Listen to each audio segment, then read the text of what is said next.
유대인의 금원 중에 어느 만큼 자주 섞인 다음과 같은 말이 있습니다.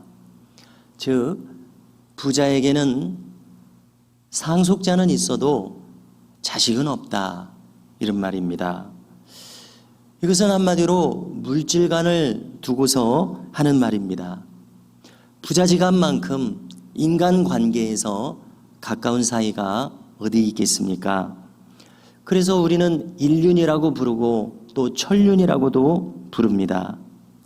성경을 보면은 간혹 자식은 아버지와 같이 취급되는 것을 볼 수 있습니다.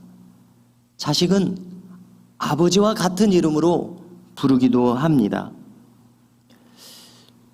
그런데 이처럼 가까운 관계에서 무엇 때문에 자식이 되지 못하고 상속자가 되고 만다는 것입니다. 자식은 결코 남이 될 수 없습니다. 그러나 상속자는 자식이 아니라도 누구라도 가능한 것이 상속자입니다. 이처럼 천륜이 깨어지도록 만든 것은 바로 그 천륜 사이에 무엇인가 끼어들었기 때문입니다. 그것이 곧 물질입니다.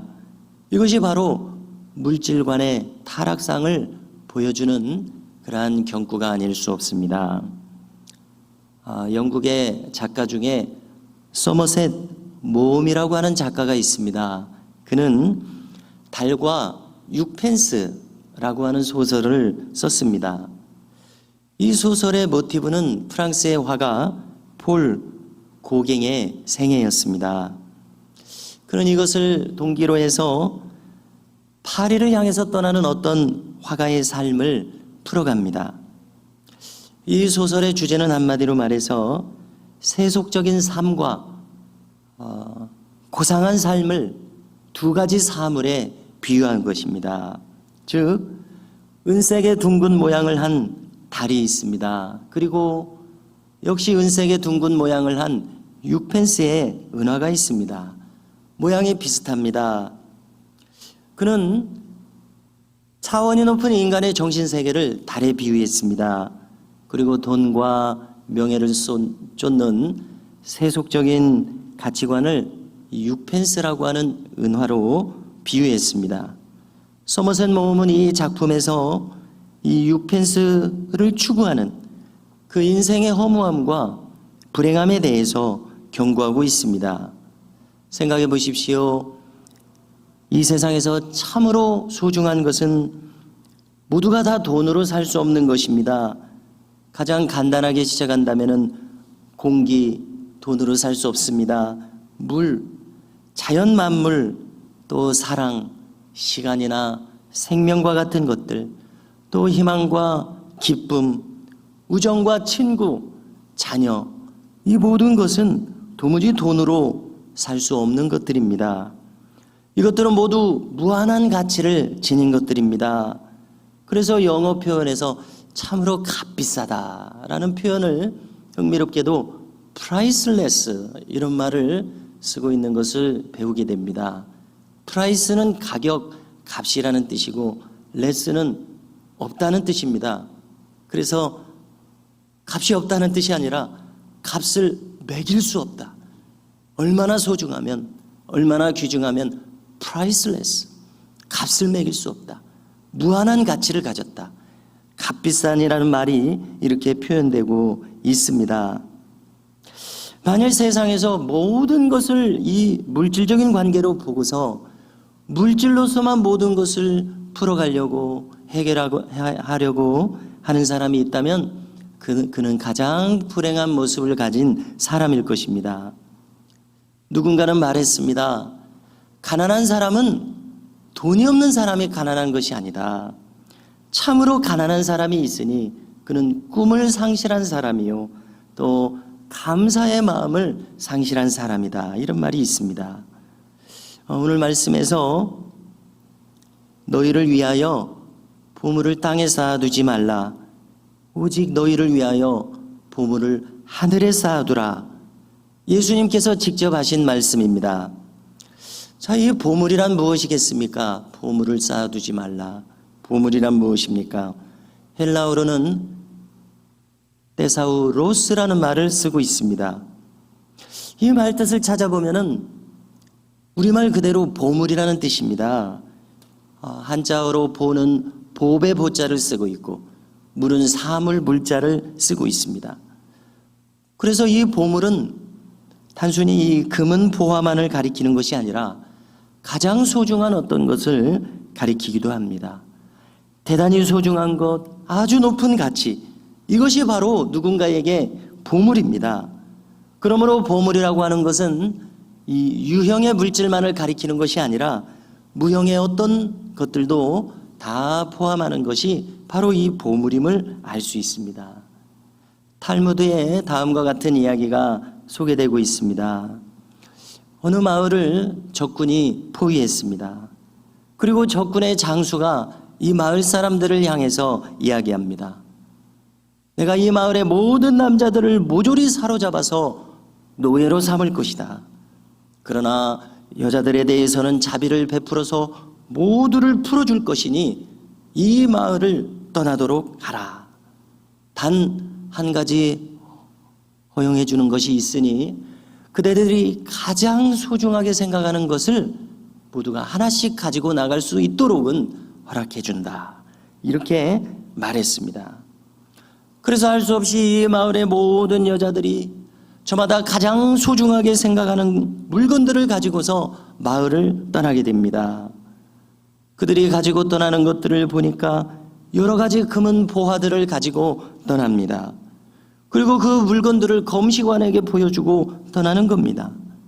그런데 한 여인이 통과할 때에 커다란 꾸러미를 가지고 통과하려는 겁니다.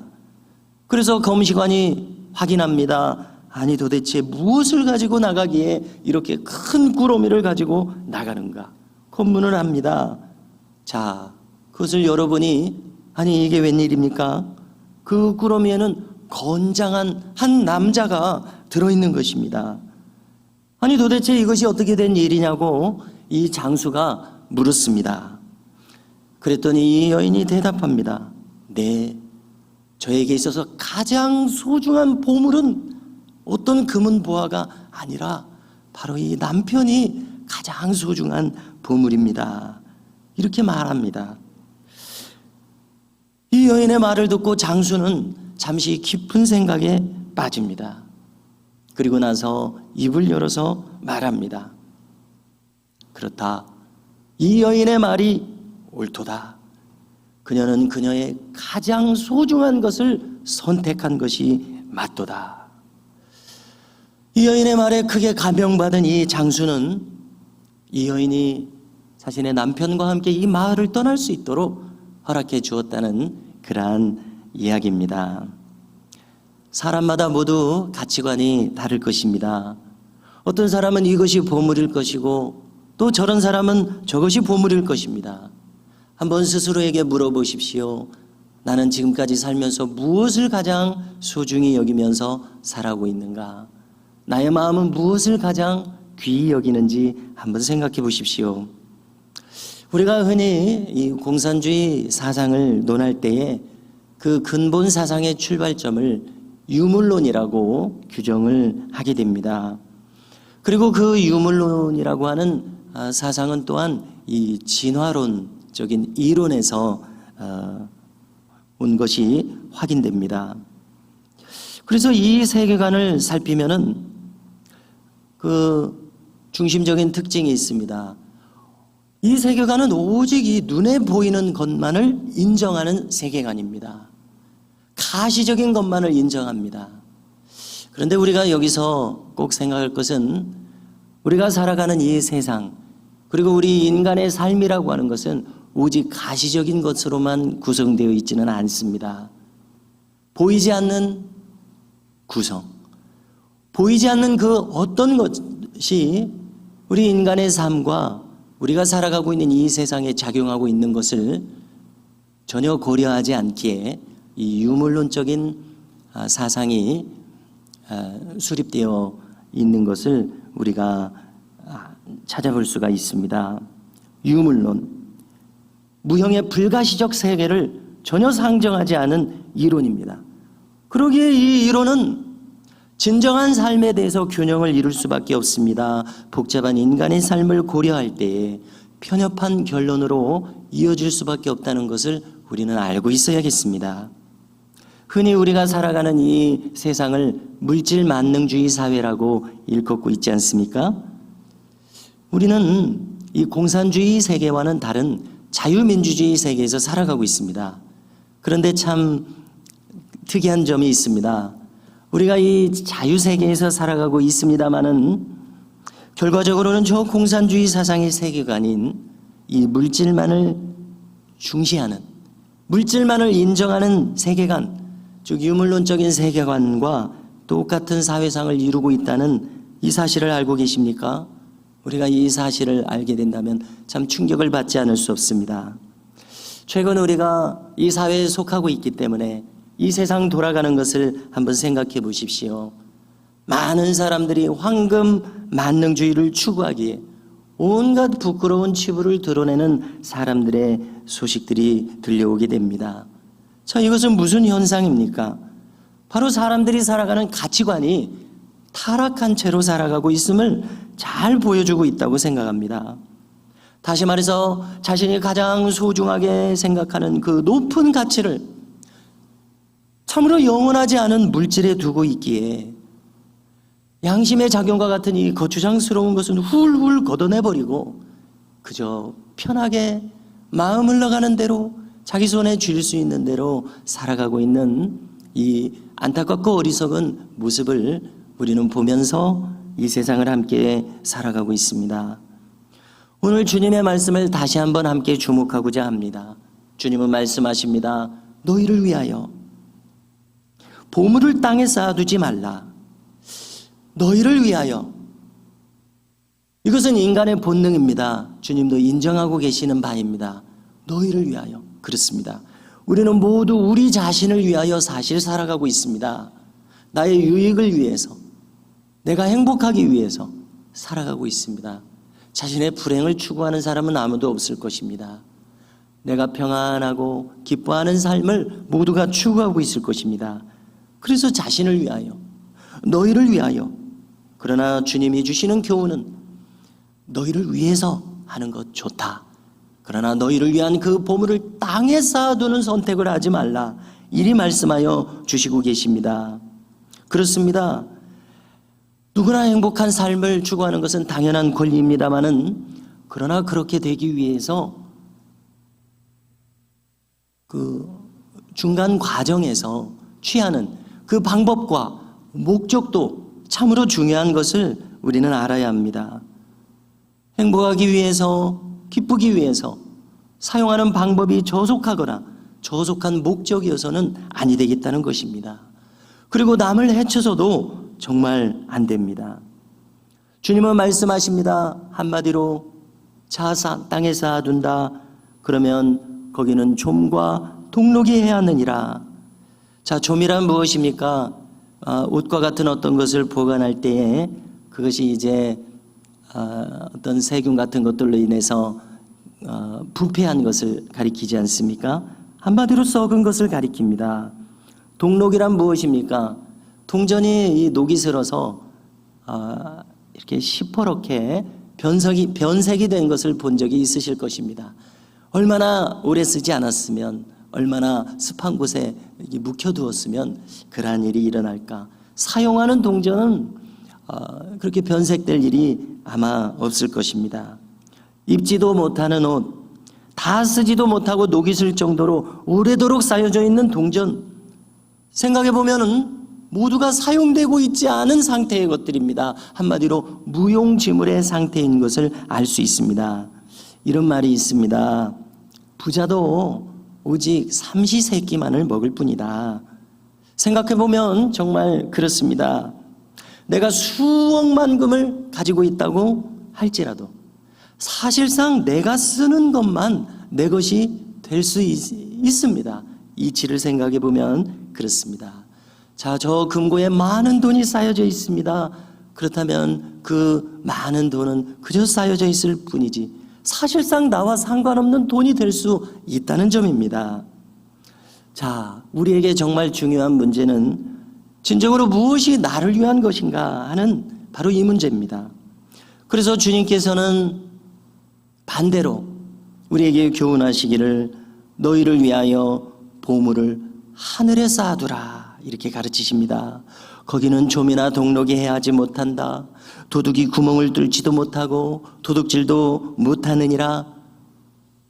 보존된다는 것입니다. 영원히 지켜진다는 것입니다. 그리고 덧붙이시기를 내 보물이 있는 바로 그곳에는 내 마음도 있느니라 말씀하십니다. 우리가 이 말씀을 두고두고 묵상한다면 이 말씀이 얼마나 귀한 말씀인지 모르겠습니다. 진정한 가치는, 진정한 가치관은 어디서 찾아지는가? 그것은 곧 마음에서 찾아진다고 우리 주님도 지금 말씀하시고 있는 것 아닙니까? 진정한 가치관은 오직 물질의 문제가 아니라 마음의 문제라는 것을 우리 주님은 분명히 말씀해 주시고 있습니다.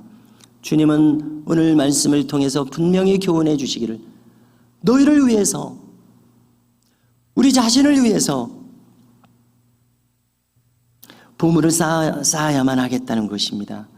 우리의 행복을 위해서 보물을 쌓아야 하는데 진정으로 우리 주님께서 바라시는 바는 우리가 잘 되는 것임을 알 수 있습니다. 그래, 너희를 위해서 하라. 너희를 위해서 어찌해야 하겠느냐? 보물을 쌓아야 하겠는데 너희를 위해서 어떻게 보물을 쌓아야 하느냐? 이렇게 교훈하여 주시고 계십니다. 그것은 바로 우리의 보물을 하늘에 쌓는 일입니다. 하늘에 쌓아두라. 이렇게 보물을 쌓는 것은 단지 이 유형의 물질적인 것만을 가리키는 것이 아님을 우리는 다시 확인해야 되겠습니다. 거기서 출발하는 것도 아닙니다. 오늘 주님의 말씀은 마음에서 출발하고 있다. 마음의 문제다.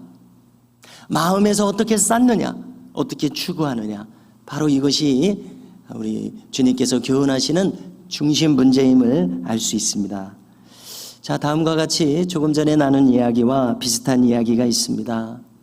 어느 산간 마을에 큰 홍수가 났습니다. 사람들은 황급히 피신해야 했습니다. 저마다 각자 가장 소중한 것을 챙겨서 나와야 하는 상황입니다. 이때 어떤 어머니가 참 울고 있는 아이를 품에 안고 강가로 나오고 있었습니다. 그리고 그 손에는 아주 작고 낡은 나무 상자가 들려 있었습니다. 그래서 이것을 바라보는 사람들이 저마다 궁금해졌습니다. 아니 도대체 그 안에 무엇이 담겨 있기에 이 당황스러운 시간에 그것을 챙겨가지고 나오셨습니까? 그러자 그 어머니는 대답합니다. 이 상자에는 제가 가장 소중히 여기는 것이 들어있습니다. 그래서 마을 사람들이 이제 안전한 곳에 와서 그 상자에 무엇이 들어있는지 그것을 열어봤습니다. 열어보니까 그 상자에는 뭐 대단한 것이 들어있는 것이 아니었습니다. 그 어머니가 젊은 시절부터 하나씩 모아온 이 가족들의 사진들과 또 편지들이 들어있을 뿐이었습니다. 사람들이 고개를 갸우뚱하면서 물었습니다. 아니 겨우 이것을 그렇게 이 다급한 시간에 이것을 들고 나왔습니까? 그러자 그 어머니가 대답합니다. 예, 이 물질적인 것은 언제든지 다시 일궈낼 수 있을 것입니다. 그러나 가족들과의 소중한 추억과 사랑은 다시 찾을 수 없는 참으로 소중한 보물입니다. 저에게는 이 소중한 추억을 간직한 이 사진들과 편지들이 가장 중요했습니다. 이 이야기를 이렇게 이야기를 했다는 것입니다. 진심 어린 눈빛으로 이야기하는 이 어머니의 이야기를 들으면서 사람들은 그 마음을 알아주며 고개를 끄덕였다는 그와 같은 이야기입니다. 오늘 주님께서는 말씀하십니다. 내 보물이 있는 곳에는 내 마음도 있느니라. 성도 여러분, 우리는 스스로 한번 질문해야 되겠습니다. 나의 보물은 무엇입니까? 나의 마음이 지금 가 있는 것은 어떤 것입니까? 또 무엇에 대해서입니까? 다시 한번 질문한다면 우리의 마음은 어떤 것을 가장 중요하게 생각하며 지금까지 살아오고 있느냐 하는 것입니다. 여기 주님이 말씀하신 마음을 헬라어로 찾아보면은 이 카르디아라는 말을 쓰고 있습니다. 이 말은 심장이라고도 번역될 수 있는 말입니다. 나의 이 뜨거운 피가 고동치고 있는 나의 가슴으로 가장 사랑하고 가장 추구하는 이 가치가 어디에 있는지 우리는 물어야 할 것입니다. 만일 우리가 이 세상에 수많은 사람들이 그러하듯이 오직 물질적인 것만을 추구하고 다른 여타의 가치는 고려하지 않는 그와 같은 새 속에 찌들었다고 표현을 해야 하겠죠. 그러한 삶만을 추구하고 있다면 바로 그러한 사람은 실제로는 가장 불행한 삶의 방향을 가지고 있다는 사실입니다. 왜냐하면 더 중요한 가치가 있다는 것을 보지 못하고 있기 때문에 그렇습니다. 누가복음 12장에는 참 재미있는 비유의 말씀 한 대목이 있습니다. 곧 어리석은 부자에 대한 비유의 말씀입니다. 자, 이 부자에 대해서 이 이야기를 잘 아실 것입니다. 이 부자는 풍성한 소출을 얻었습니다. 그래서 고민이 생깁니다. 아니, 이게 도대체 이 많은 곡식을 도대체 어디에 쌓아두어야 하는가?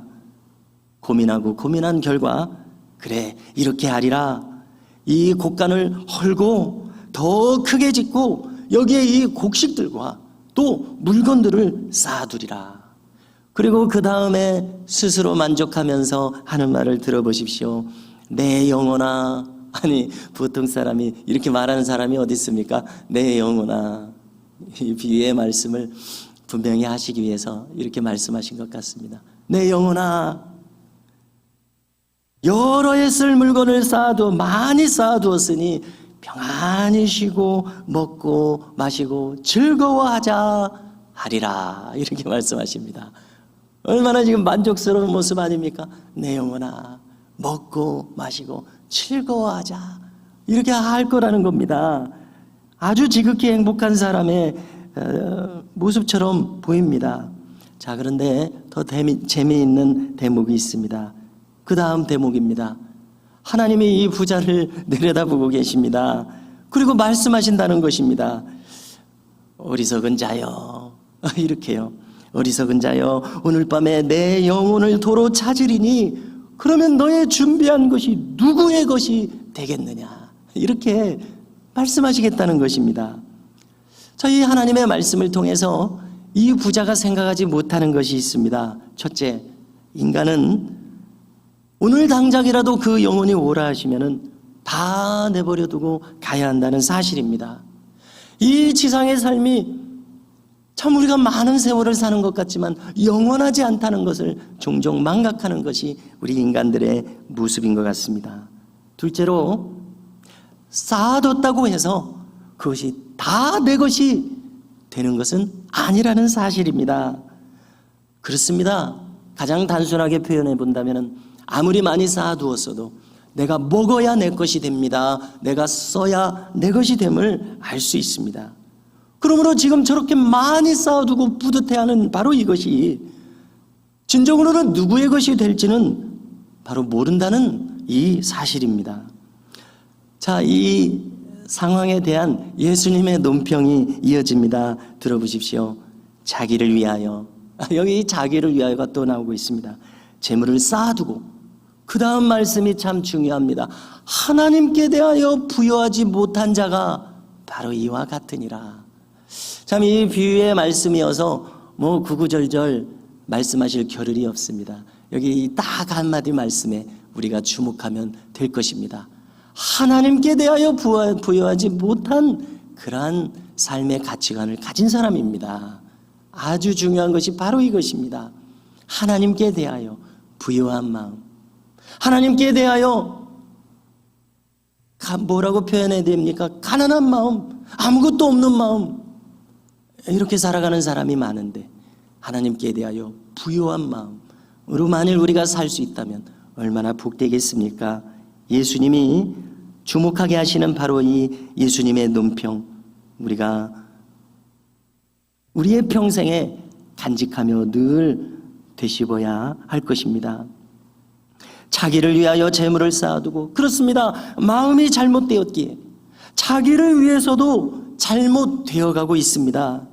주님은 촌철살인의 이 한마디 말씀으로 주제를 분명히 표현해 주셨습니다. 하나님께 대하여 부여하지 못한 자. 이 비유에서 이 주인공은 한 부자이기에 물질로서 지금 단순하게 표현되어 있습니다마는 하나님께 대하여 부여한 것에 대해서는 오직 물질만에 대한 것은 아닙니다. 유형, 무형의 모든 가치를 포함합니다. 우리가 생각할 것은 물질 추구 자체는 죄가 아닙니다. 물질 자체는 중립적인 겁니다. 누구라도 그것을 추구할 수 있습니다. 신앙인이라도 추구할 수 있습니다. 그러나 문제는 그것을 어떤 마음으로 무엇을 위하여 사용하느냐. 바로 이 지점에서 가치 부여가 된다는 사실입니다. 하나님께 대하여 부여하다는 것, 그것은 물질만이 아니라 내 마음이 가장 높은 가치를 부여할 수 있는 나의 유무형의 모든 자산을 가리킨다는 이 사실입니다. 그러므로 성도 여러분, 우리는 오늘 스스로 질문해야 되겠습니다. 진정으로 나를 위하여, 나의 영혼을 위해서 나는 나의 가장 소중하게 여기는 이 보물을 어디에 쌓아두고 있는가? 사라져버릴 이 세상을 향해서 이 세상의 것들을 추구하며 사용하고 있는가? 무엇을 위하여 쌓고 있는가? 우리는 오직 하나님의 뜻에 합당하도록, 조금 더 구체적으로 생각해 본다면 나의 주변, 나의 이웃의 유익을 위해서, 하나님 나라의 실현을 위해서, 성취를 위해서 우리에게 허락하신 모든 것을 사용하면서 이 땅을 살아가야 할 줄로 믿습니다. 오늘 이 주님의 마지막 말씀을 함께 기억할 수 있기를 바랍니다. 내 보물이 있는 그곳에는 바로 내 마음도 있느니라.